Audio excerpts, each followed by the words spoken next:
Tabata Amaral tem 28 anos e deve tudo o que conquistou à educação. Nascida na periferia de São Paulo, ela cresceu vendo o pai se entregar às drogas, a mãe ralar por toda a família e os políticos comprarem votos na ocupação onde ela morava. Mas ela se destacou nas Olimpíadas de Matemática, foi parar em Harvard e em 2018 foi eleita a 6ª deputada federal mais votada de São Paulo, com mais de 260 mil votos. Desde então, a Tabata vem combatendo o desmonte da educação sob o governo Bolsonaro, mas nem ela, nem ninguém pôde evitar que o principal exame de acesso às universidades, o Enem, mergulhasse numa crise que perturba o sono de muitos estudantes. Esse já é o Enem mais elitista da história. Eu vi um dado que me entristeceu muito, que dos inscritos, 11% apenas eram negros. Já vamos para o 3º ano de um Enem que está sendo feito para excluir cada vez mais gente. Nesse episódio, a gente conversa sobre educação, mas fala também de outros temas que surgem sempre que o assunto é Tabata. Os ataques que ela sofre, o que é ser de esquerda de verdade no Brasil, o machismo na política e o caso Zé de Abreu. O que ele fez foi um crime bem tipificado. E eu não preciso nem entrar em legislação específica de violência política de gênero. Você ameaçar alguém de agressão física, você endossar crime, são crimes. E até onde me consta, crimes são respondidos na justiça e não em artigos na Folha de São Paulo com pedidos de desculpa. Vem comigo, eu sou a Malu Gaspar e esse é o Malu Tá On.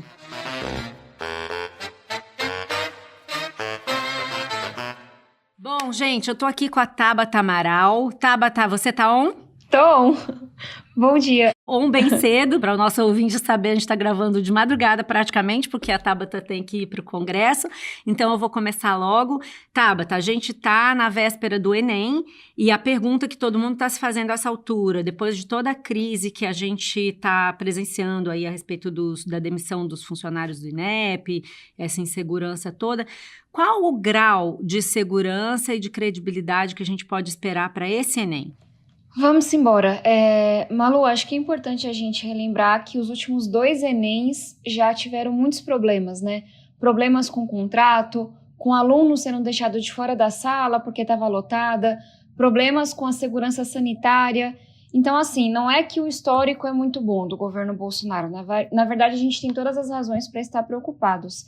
E aí, quando a gente olha para o cenário atual, são acusações gravíssimas, que vêm inclusive de servidores, 37 servidores, que pediram exoneração nos últimos dias do INEP, que é quem é o responsável pelo Enem.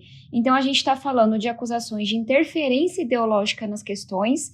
Então, a notícia que saiu é que mais de 20 questões foram retiradas por razões ideológicas. A gente está falando também de uma liberação para que mais de 20 pessoas tivessem acesso à prova, o que é uma coisa assim absurda. Então essa prova ela foi imprimida inclusive antes do que o pessoal está acostumado, do que é o usual, e também denúncias muito graves de assédio moral, de perseguição, de técnicos que estavam sendo forçados a alterar seus pareceres.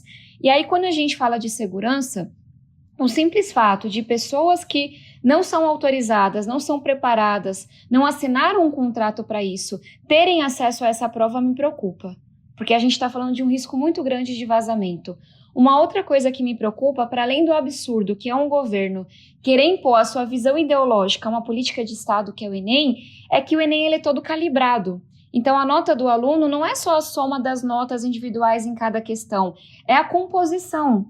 Então, na hora que você... Tem um peso por dificuldade, né? De questão, perfil. E aí é uma composição de questões mais fáceis, questões medianas. Na hora que uma pessoa que não é técnica, que não tem formação pedagógica, vai lá e retira mais de 20 questões dessa prova, de última hora, como está sendo dito, como é que a gente garante que essa prova vai ser equilibrada? Que ela vai ser comparável em suas versões com anos anteriores. E essa já é a 3ª acusação que a gente tem do MEC tentando intervir de forma ideológica na prova do Enem. Inclusive, a comissão externa, que é a Comex, que faz a fiscalização do MEC, que eu sou relatora, nós descobrimos, por meio de um requerimento de informação, que havia uma diretriz para que trocassem a expressão ditadura militar por regime militar. Isso foi no ano passado. E aí depois houve uma segunda tentativa que o Ministério Público barrou, e essa é a terceira denúncia que a gente tem. Então, assim, eu estou muito preocupada, até porque essas pessoas que pediram a exoneração, elas são responsáveis pela logística, inclusive, do dia da prova, e o INEP não está conseguindo preencher essas vagas, até pelo clima de medo que se instaurou no órgão.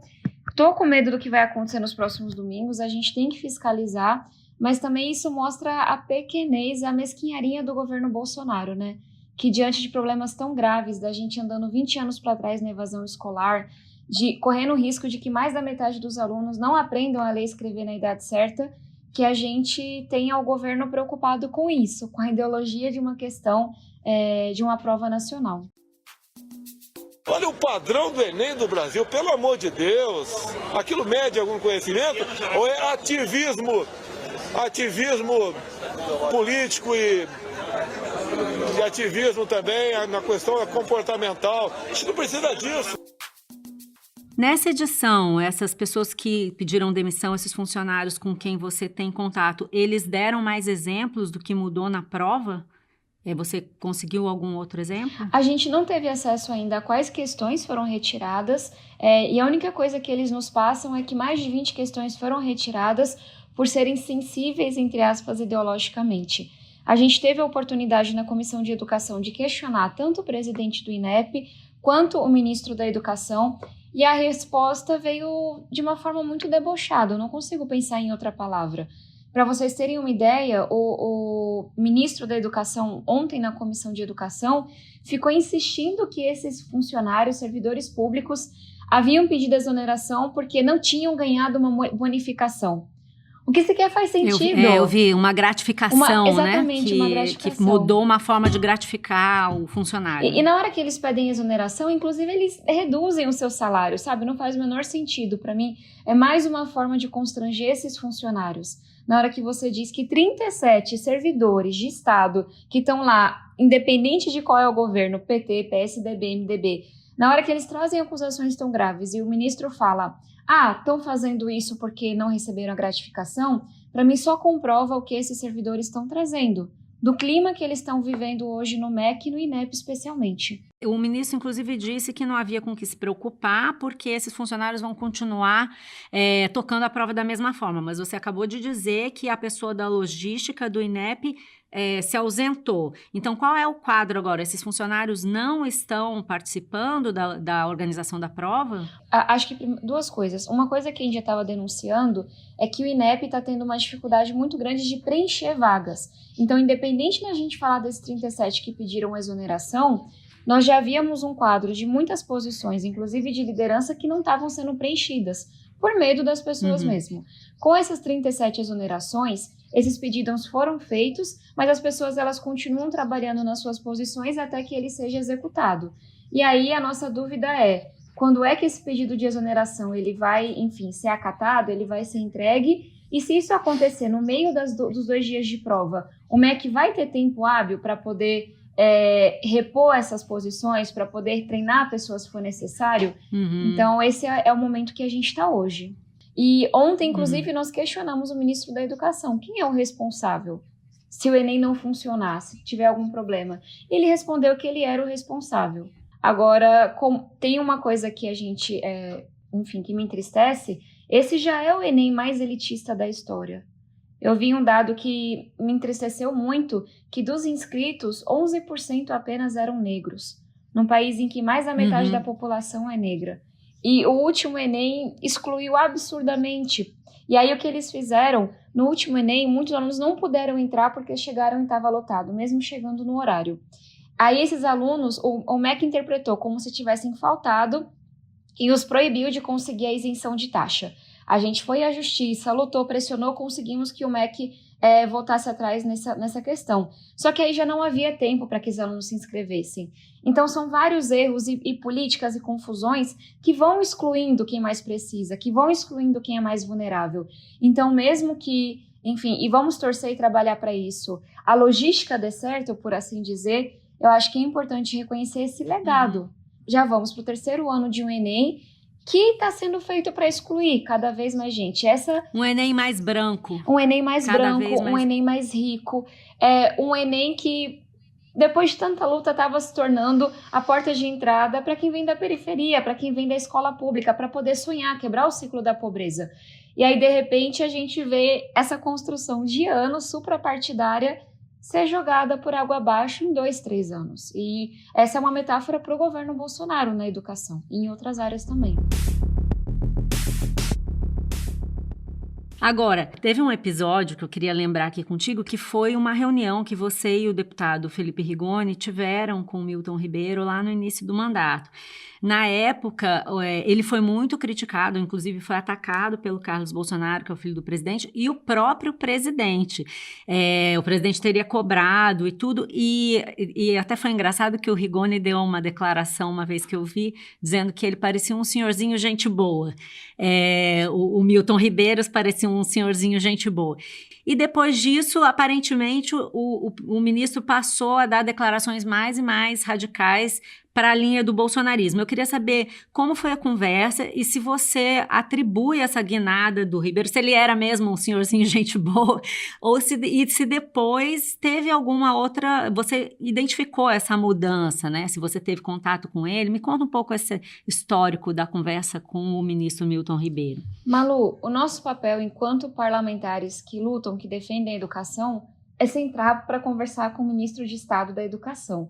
E esse foi, né, talvez o único ministro do governo Bolsonaro que recebeu a comissão que existe na Câmara para fiscalizar o MEC, porque até então apenas os secretários nos recebiam.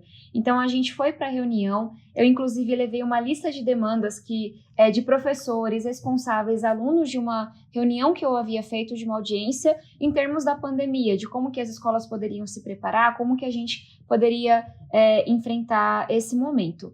E aí, naquele momento, a impressão foi, uau, um ministro nos recebeu, porque a gente se contenta com muito pouco, né?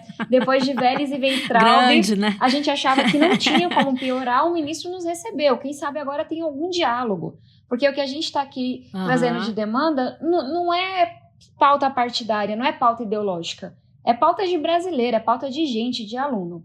E aí, na sequência, ele foi, assim, destruído nas redes sociais por ter recebido os deputados comunistas, né, como eles falam, e acho que está muito claro para todo mundo que nem eu nem Rigoni somos comunistas, e desde então, Malu, o MEC não recebeu a comissão externa de acompanhamento, mas não só o ministro não recebeu mais, como todos os órgãos e secretarias que com o Vélez e com o Weintraub sempre nos receberam, porque essa é a obrigação de um Ministério de Estado, foram proibidas de nos receber. Isso nunca aconteceu. Vocês têm comprovação disso? Vocês conseguiram? Nós temos os ofícios, nós inclusive já encaminhamos à justiça isso, porque isso vai contra, sabe, as regras básicas que regem a administração pública. Quer dizer, é claro, foi falado então, isso de forma aberta. Exatamente, nós notificamos o MEC de que encaminharíamos à justiça, encaminhamos à justiça, questionamos ontem o ministro, porque depois desse episódio, não só ele nunca mais nos recebeu, mas como ele proibiu os secretários e presidentes de autarquias de nos receber. É desse governo que a gente está falando. E aí, qual é a razão? Não sei se a pessoa para fazer parte desse projeto criminoso do governo Bolsonaro, ela já é assim, se ela se transforma nisso por causa dessa pressão. Agora de senhorzinho gente boa em bolsonarista radical. O senhorzinho gente boa eu deixo na conta do Rigoni. Mas a gente tá falando... Você não teve essa impressão, então, na primeira conversa? Olha, alguém que topa ser parte desse projeto tem que ter muito amor pelo país ou concordar com algumas das coisas que o Bolsonaro está dizendo. O Rigoni foi generoso, né? Generoso. É gentil, o Rigoni é bonzinho. Mas é difícil saber, porque a gente olha para muitas pessoas que estão hoje no governo e eu me pergunto, eles sempre foram assim ou foi o meio, foi a pressão que transformou? Porque isso aconteceu com muitas pessoas. E aí a gente tem um ministro homofóbico, a gente tem um ministro que diz falas absurdas sobre crianças com deficiência, dizendo que elas atrapalhariam, o que assim não tem base científica nenhuma, porque essa diversidade é boa para o aluno com deficiência, é boa para o aluno sem deficiência. Então é desse momento que a gente está falando, de um ministério que não dialoga, que intimida, e aí temos as acusações no INEP de assédio moral, mas temos provas de órgãos do MEC que nos passaram, nós fomos proibidos de recebê-los aqui. Isso é intimidação, isso é perseguição. Então, é nesse clima que o MEC está trabalhando hoje.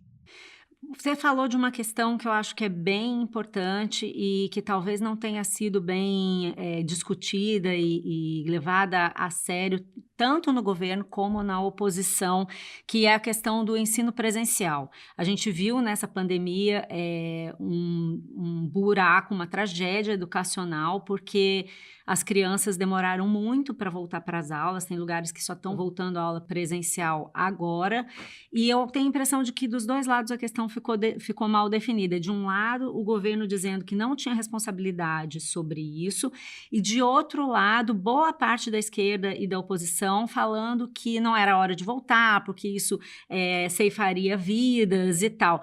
E a gente está vendo o resultado disso, né? Recentemente saiu uma pesquisa da Fundação Lehman mostrando que a pandemia elevou em quase 50% o número de crianças não alfabetizadas nas escolas públicas. Já era ruim a situação, ficou pior. Eu queria saber como que se avalia essa discussão, se a discussão foi interditada por conta de razões ideológicas, como é que você vê essa questão? O Brasil foi o país que teve seus alunos fora da sala de aula por mais tempo. E, de fato, essa foi outra questão que foi tomada pela polarização, e quem foi mais prejudicado foram os alunos mais pobres. Então, de um lado, a gente tinha, não sei se é a direita, né? Esse governo ele já ultrapassou, inclusive, o espectro ideológico. Mas a gente tinha o bolsonarismo negando a pandemia, mas também lavando as mãos, porque o MEC não fez uma diretriz, não direcionou um recurso, não fez nada para que os estados e municípios fossem apoiados no enfrentamento à pandemia. Então, lavou as mãos e falou que não era sua responsabilidade. E, de fato, falou, porque a gente questionou e a resposta foi: esse não é o nosso papel. Então, não sei o que mais é. Mas, de um outro lado, por causa dessa polarização, mas aí vou dizer algo com muito cuidado, mas também porque falta gente com diploma de realidade liderando essas discussões no nosso país. Uma grande parte da esquerda falou que não tinha que voltar e pronto. Eu vi coisas do tipo: escolas têm que ser as primeiras a fechar e as últimas a abrir. E isso não faz o menor sentido para mim. Escolas têm que ser as últimas a fechar e as primeiras a abrir, porque são um lugar onde crianças têm uma alimentação saudável, não estão sofrendo violência, estão aprendendo, sabe, recebem condições reais de quebrar o ciclo da pobreza. E aí me entristecia muito ver esse discurso, que é um discurso elitista, que é um discurso desconectado da realidade. E, Malu, assim, eu paguei um preço altíssimo por falar isso. Porque cada vez que eu falava, e quero só deixar claro, foi uma emenda minha que colocou os profissionais da educação entre os grupos prioritários para a vacinação. Porque eu sei que precisavam estar protegidos. Não é que querem matar os professores, não, né? Porque isso também foi falado, né? Querem acabar com os professores, acabar com a saúde, não estão nem aí para a saúde dos professores. Exatamente. Lutei tanto para aprovar essa emenda, para que eles fossem incluídos nos grupos prioritários de vacinação, porque são os trabalhadores mais importantes que a gente tem que estar protegidos. Em todo momento a gente defendeu, discutiu o protocolo, o distanciamento, como que isso seria feito. Agora, como alguém que mora na periferia, eu saía todo dia da minha casa, eu bonitinha lá de máscara, segura para ir pro meu trabalho, e via a molecada na rua, Malu, você não encontrava um cidadão de máscara. Tudo jogado lá, sem ter uma atividade, sabe? E aí você pensava... Muitas mães trabalhando, né? Porque o trabalho não parou para quem é da periferia. Aí você pensava, é sério que isso daqui é melhor para eles do que estar na escola, com distanciamento, com máscara, aprendendo? Então, eu acho que a polarização, com tudo, ela prejudicou, ela interditou esse debate. Quem ousou falar sobre isso, e eu ousei falar muitas vezes, apanhou muito, perdeu seguidor, foi cancelado, foi xingado de tudo quanto é nome. Agora, também tem uma visão muito elitista aí. Porque se a nossa esquerda andasse mais na periferia, eu tenho certeza que sentiria vergonha ao dizer que é melhor essas crianças todas não estarem na escola. Mesmo quando a atividade está retomando, mesmo quando a gente tem vacina e quando a gente consegue fazer isso de forma segura. E eu não estou tirando a responsabilidade do MEC, eu tenho total consciência, tanto é que estados e municípios mais preparados saíram na frente, conseguiram colocar a internet, conseguiram se organizar. Então o MEC é o grande culpado, porque deixou 5.570 municípios à própria sorte. E o papel do MEC é coordenar, é apoiar quem mais precisa.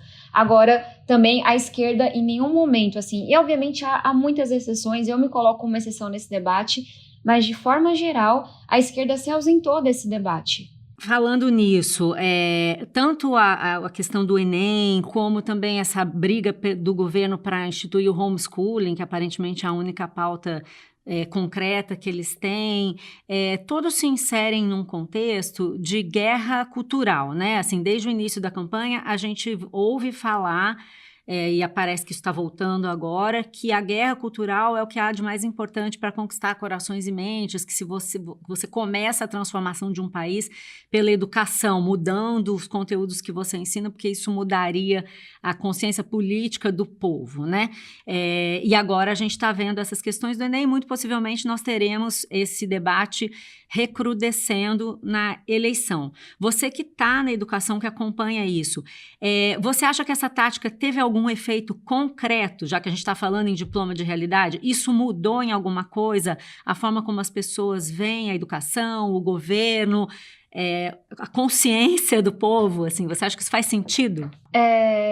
Olha, você assim, descreveu perfeitamente, então não vou nem chover no molhado. A gente tem um governo que, diante do caos que a gente está vivendo, tem como única pauta educação domiciliar, que impacta no máximo 7 mil famílias atualmente. Nós temos 50 milhões de estudantes.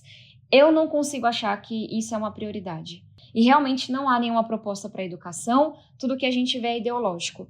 Mas infelizmente, Malu, por trás da cortina de fumaça, tem muita destruição. E é em 2 sentidos. Primeiro, nós temos o PNLD, que é o Programa Nacional do Livro Didático.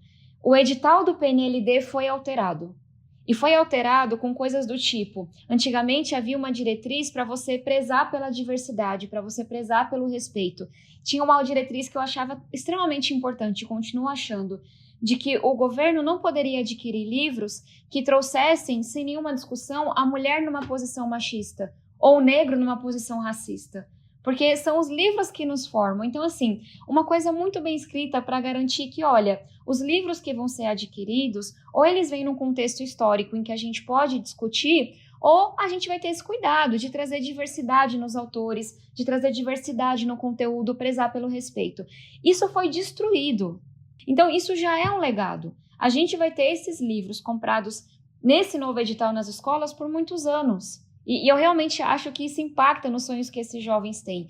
E aí, quando eu entrei com uma ação para anular o edital questionando, eu fui xingada de tudo quanto é nome nas redes sociais. Até de pedofilia me acusaram. É uma máquina de ódio absurda, assim. E aí eram centenas de comentários e eu... Caramba, sabe? Você fica até um pouco sem chão na hora. Então, essa foi uma coisa. Mas qual que é o outro exemplo? Na hora que o ministro da Educação não faz absolutamente nada que importa enquanto ministro da Educação, permite cortes absurdos em pesquisa, em financiamento de educação básica, em financiamento de educação de jovens e adultos, tem uma parte disso que, infelizmente, eu não sei se a gente consegue recuperar. Então, tem uma coisa que, para mim, é ainda mais palpável, que é muita gente deixou de aprender, muita gente abandonou a escola, muita gente desistiu de seu sonho, o Brasil deixou de crescer economicamente com pesquisa por causa desses cortes, por causa da inação, por causa da incompetência, porque também a gente fez uma análise comparando Temer, Dilma, todo mundo. E a gente viu que no MEC, esse é o maior percentual de pessoas que não entendem de educação. Então, estão fazendo o que lá? Isso acontece no INEP também. É muito palpável o impacto que esse governo está tendo. Não é só Twitter, não é só fala que revolta a gente. São impactos que vão perdurar por muitos anos e eu não sei se a gente consegue recuperar 100%. Passando um pouco para a política, você tem falado muito claramente sobre a necessidade de surgir uma terceira via no Brasil. Você foi até as manifestações da terceira via, né? Essas que agora já nem estão mais acontecendo. E, ao mesmo tempo, você migrou para o PSB, quando já tinha essa conversa do partido apoiar o Lula. Eu queria saber, por que você escolheu o PSB e não um outro partido mais alinhado com a terceira via, por exemplo? Qual que é a sua visão hoje sobre isso, sobre terceira via e sobre entrar no PSB nesse contexto? Malu, eu venho de um partido que tem dono, e que tem dono há 30 anos, que é o PDT. É muito ruim você estar em um partido que tem dono e que não tem discussão democrática, porque se você discorda do dono, assim, você fica 2 anos como eu fiquei, sem comissão, sem direito de fala, recebendo ataque e etc e tal. Você entrou na justiça contra o PDT, inclusive, para poder garantir seu direito de sair, direito de sair, porque a justiça reconheceu, inclusive, toda a violência política de gênero que eu sofri dentro do PDT. Isso veio de um parecer de um ministro. E por que eu escolhi o PSB? Primeiro, porque eu sou progressista. Apanhando como apanho da esquerda, eu acredito que o combate à desigualdade é a principal coisa desse país. E acredito, sim, que nós precisamos de responsabilidade fiscal para poder viabilizar políticas sociais, para poder viabilizar uma educação pública de qualidade, mas estou disposta a continuar brigando dentro do campo progressista para dizer que, olha, nós precisamos de uma nova visão de esquerda. Não dá para a gente continuar repetindo o mesmo discurso pelas próximas décadas, até porque outros países estão conseguindo avançar e a gente está travado nesse debate. Então, para mim, era inegociável estar num partido progressista. E aí o PSB se tornou o principal partido, né, de centro-esquerda no Brasil. E aí a última coisa, eu falava dessa questão de donos, eu fui para um partido que tem sim grandes lideranças, inclusive regionais, mas que não tem um dono, que não tem uma pessoa que vai lá e diz o que todo mundo tem que fazer. O PSB tem grandes lideranças, como Flávio Dino, como o presidente Siqueira, como o próprio João Campos, como o Freixo, entre tantas outras pessoas, como o Márcio França.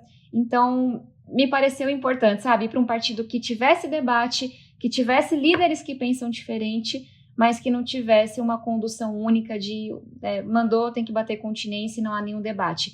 E é nesse contexto que entra a discussão sobre 2022. Eu venho defendendo, mais do que uma terceira via, que a gente tenha uma frente ampla contra Bolsonaro.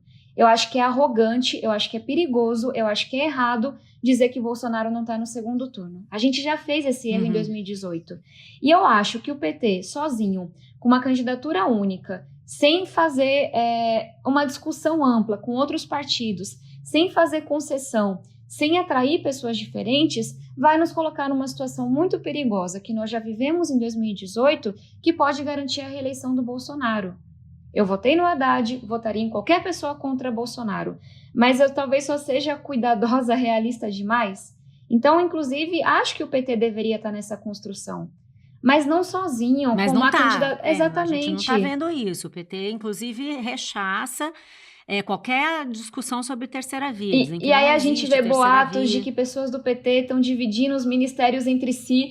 E meu Deus, a gente não aprendeu nada. Mas o PSB vai marchar com ele. E aí, como é que você vai fazer? O PSB na eleição vai com ele. Olha, isso não está fechado no PSB. O que eu vou fazer até as eleições do ano que vem é participar dessa discussão, que é uma coisa que acontece no PSB, e realmente continuar batendo na tecla de que nós precisamos estar numa frente ampla. E que seria muito bom que o PT estivesse nessa frente ampla, mas que não pode ser só o PT, só o Lula contra Bolsonaro, porque esse erro a gente já cometeu. E aí eu posso te dizer que há muitas pessoas dentro do PSB que compartilham dessa minha visão. E esse debate está acontecendo. Agora, em quem que a gente vai votar, para onde que a gente vai, muita água vai rolar embaixo dessa ponte ainda. Eu acho que muitas coisas vão ser... Não tem Alckmin aí, né? Que vai pode entrar no PSB assim, e virar vice. As prévias do PSDB são muito aguardadas, porque são fundamentais para definir o cenário em São Paulo, especialmente, sabe? O Alckmin sai do PSDB, vai para o União Brasil, vai para o PSD, o Alckmin sai candidato a governador, é vice do Lula, então o jogo está muito embaralhado. E nesse meio tempo, mesmo sendo uma voz um pouco mais solitária, eu vou continuar defendendo que Bolsonaro e o bolsonarismo ainda são perigosos, devem ser enfrentados com responsabilidade, com humildade, porque não é no Twitter que a gente vai ganhar dele, não. É indo na rua falando... Você não desistiu da terceira via, então? Continua tentando. Não, assim, é que terceira via, frente ampla, é uma coisa meio junta para mim. Eu não desisti da vontade, do sonho, sabe, de estar num projeto um pouco mais amplo, um pouco maior do que um partido. E esse povo tá conversando, sabe? Agora, é isso. E, de novo, não cabe a minha escolha se o PT vai estar ou não nesse projeto. Cabe ao PT. Enquanto cidadã, eu espero que seja o mais ampla possível. A gente não pode esquecer... Eu sempre brinco, jornalista e político já tá com a cabeça no ano que vem. Minha mãe não tá. Minha família não tá. É desemprego, é Claro. fome, é preço dos alimentos aumentando. E eu conheço muita gente, Malu. Tios, eu tenho muitos tios, então eu posso falar sem comprometer, que eu tenho quase 30. São tios do Zap? Alguns sim, outros não. Mas, sabe, pessoas que eu amo profundamente que votaram em Bolsonaro em 2018. Eu brinco, lá de casa não saiu nenhum voto, que o poder de persuasão é maior. Agora, muitos tios meus votaram. Nenhum é fascista, nenhum é racista, nenhum é homofóbico. Eles só estavam tão insatisfeitos com a política que eles acharam que era melhor apostar, sabe, numa loucura, em uma coisa, sei lá, desconhecida. Por mais que para mim nunca tenha feito sentido isso. Então, e eu não vejo a esquerda indo para minha comunidade falar com essas pessoas, falar com os pastores, falar com a galera que tá lá se virando sozinha, sabe, em lugares em que o Estado não chega. Eu perguntei do partido porque a gente tem um assunto que eu não posso deixar de tratar contigo, que por causa dos ataques mesmo que você sofreu quando você saiu do PDT, né? A gente sabe, eu acompanhei, a gente viu nas entrevistas que você deu, que foi um episódio marcante, especialmente por causa do Ciro Gomes, que te atacou depois que você votou a favor da reforma da Previdência, sendo que vários outros deputados do PDT também votaram a favor da reforma da Previdência, mesmo não sendo a orientação do partido. E é uma tônica do seu discurso que esses ataques ocorrem pelo fato de você ser mulher. Então, eu não sei o que você espera do PSB e como é que você vê isso daqui para frente. Você acha que você conseguiu isolar o machismo na política indo para o PSB? Qual que é a sua perspectiva em relação a isso? Malu, enquanto eu estiver na política, enquanto eu for mulher nesse mundo, eu vou enfrentar o machismo. Não tem como se isolar disso. E eu tenho, assim, conversando com minhas colegas da bancada feminina, o machismo talvez seja a política mais suprapartidária que nossos partidos têm. Porque ele é estrutural, porque ele está em toda a sociedade. A minha esperança com o PSB, que vem se concretizando, é, de novo, estar em um local com líderes que eu admiro. E onde é diálogo. Tendo diálogo, a gente consegue enfrentar muita coisa. Mas em relação ao que isso representa na minha vida, eu não acho que a origem de todos os ataques é machista. Eu acho que muitos ataques vêm porque as pessoas discordam de mim, mas o jeito que o ataque vem é porque eu sou uma mulher jovem. Então, tem uma coisa que ficou muito óbvia para mim, inclusive com o episódio mais recente do Zé de Abreu, que é como se a posição fosse a mini saia das redes sociais. Então, eu, que não bato continência para ninguém, porque meu pai e minha mãe me criaram para ser uma mulher independente e forte, vou desagradar muitas pessoas, porque eu não tô seguindo a trilhazinha, porque ela não faz sentido para mim de onde eu venho. Então, na hora que eu tenho um posicionamento, que alguém discorda, que alguém, enfim, não gosta, essa pessoa não vai virar para mim com argumentos, não vai virar para mim dizendo não voto mais em você, o que faz parte do debate. Ela vai virar para mim me ameaçando de agressão física, que foi o que aconteceu no caso do Zé de Abreu, me ameaçando de morte, como aconteceu com filiados do PDT, me ameaçando de todo tipo de agressão, como eu já coloquei no papel, como eu já encaminhei para a justiça. Então, essa é a minha crítica.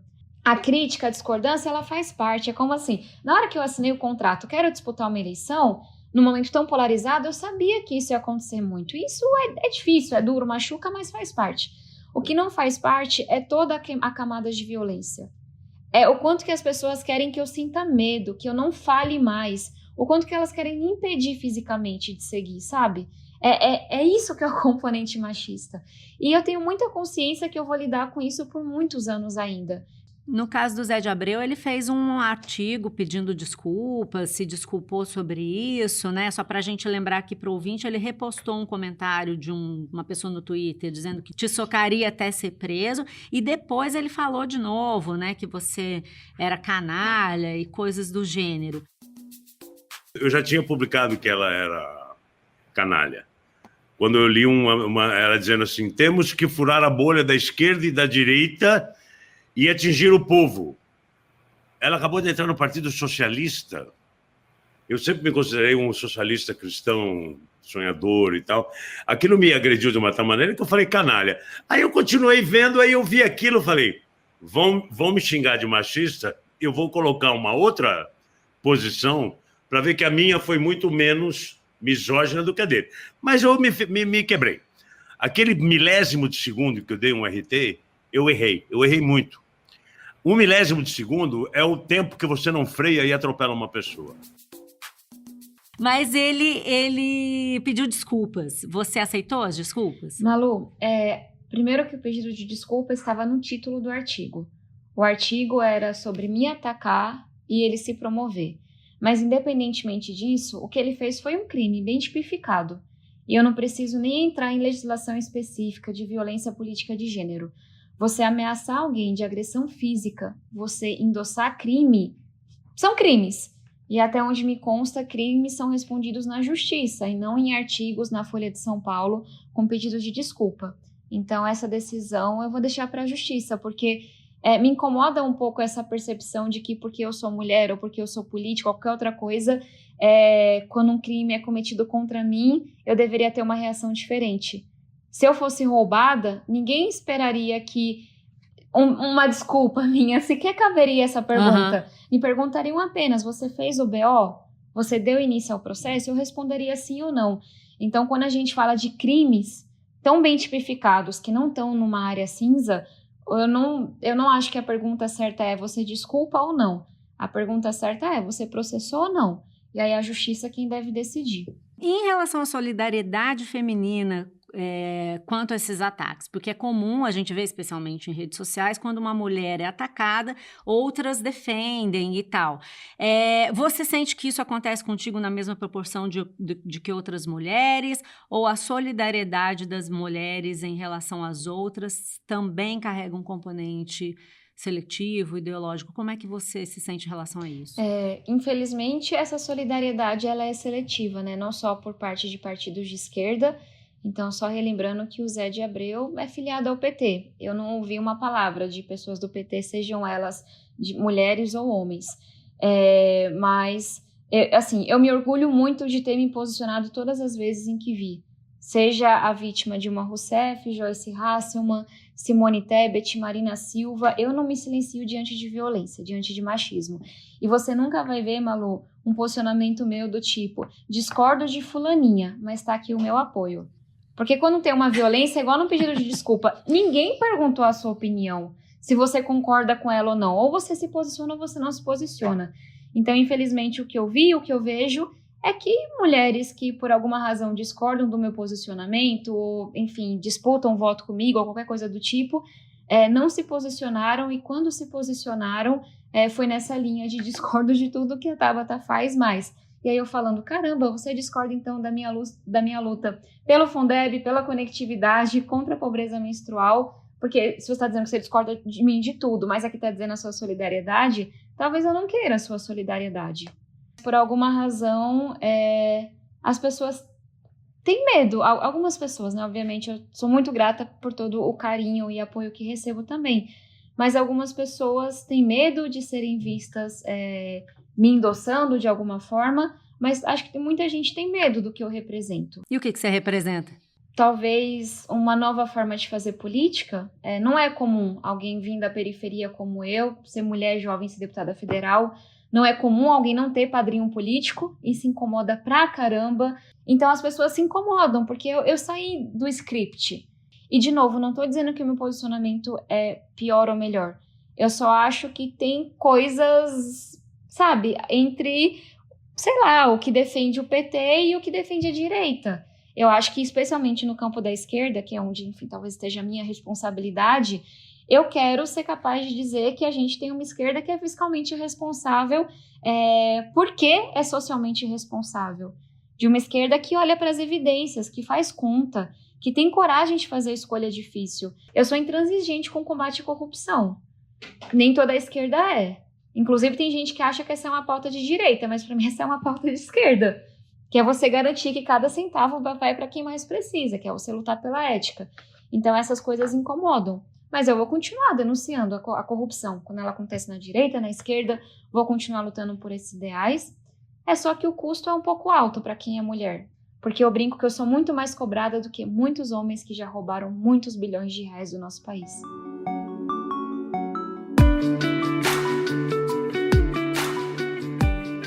Uma vez, um amigo meu me contou que te encontrou em Harvard já tem alguns anos e você disse para ele que queria ser presidente da República. Eu quero saber, você ainda quer ser presidente da República? Qual é a sua ambição, já que a gente está falando de futuro? Onde que você quer chegar? Talvez a política tenha se mostrado muito real para mim, né? Porque hoje eu não tenho mais esse sonho de ser presidente da República. Já teve? Acho que quando eu era mais menina, né? Por assim dizer. Porque, enfim, se a gente olha para os nossos presidentes da República, por exemplo, e a gente olha para os nossos heróis da educação, Anísio Teixeira, Darcy Ribeiro, eu acho que é muito mais, assim, garantido e faz muito mais sentido para mim hoje esse segundo sonho. Eu quero ser alguém que contribuiu para que a gente tenha a melhor escola pública do mundo. Se vai ser no executivo nacional e local, se vai ser no parlamento, se vai ser fazendo alguma outra coisa, eu não sei ainda. Hoje, eu acabei ficando com um pouquinho de agonia, angústia, né, como a gente fala, desse carreirismo na política, sabe? Tem que ser vereador e prefeito, deputado estadual e federal e senador e governador e não sei o quê, porque muita gente fez isso e o resultado não foi muito bom para o Brasil. E eu sinto que as pessoas comprometeram muitos valores para poder seguir essa carreira. Então, meu sonho hoje é que a gente tenha a melhor escola pública do mundo. Pretendo disputar a reeleição no próximo ano, porque acho que tem um trabalho importante a fazer aqui no Congresso, na pauta da educação, das mulheres, da pauta ambiental, entre tantas outras. Agora, onde eu estarei nos próximos anos, acho que também você aprende a ter um pouco mais de humildade e pé no chão e saber que não dá para saber, sabe? No máximo, eu consigo pensar no ano que vem. Ser presidente da República é muito custoso. Você tem que entregar a alma, é isso? Não é isso. É só que não é um caminho linear. E eu realmente acho que hoje faz mais sentido para mim mirar em Darcy Ribeiro e Anísio Teixeira e falar, olha, é esse tipo de legado que eu quero deixar. O meio que eu vou encontrar para fazer isso, a vida vai me mostrando. Do que achar que mais importante é o cargo, porque temos aí o pior presidente da República, sabe? Da nossa história, não diz muita coisa. Então, acho que foi mais um pouco de desilusão com esses cargos, mas não de um jeito negativo. Eu ainda acho que política importa, que aqui é lugar de transformação, mas entender que essa transformação ela pode acontecer de diferentes lugares, de diferentes modos. E se um dia Talvez seja amadurecimento, né? Acho que sim. Mais do que desilusão. E se um dia for nesse posto, massa, mas se não for, dá para fazer muita coisa em outro, sabe? E acho que entender onde a gente pode contribuir, onde faz mais sentido também.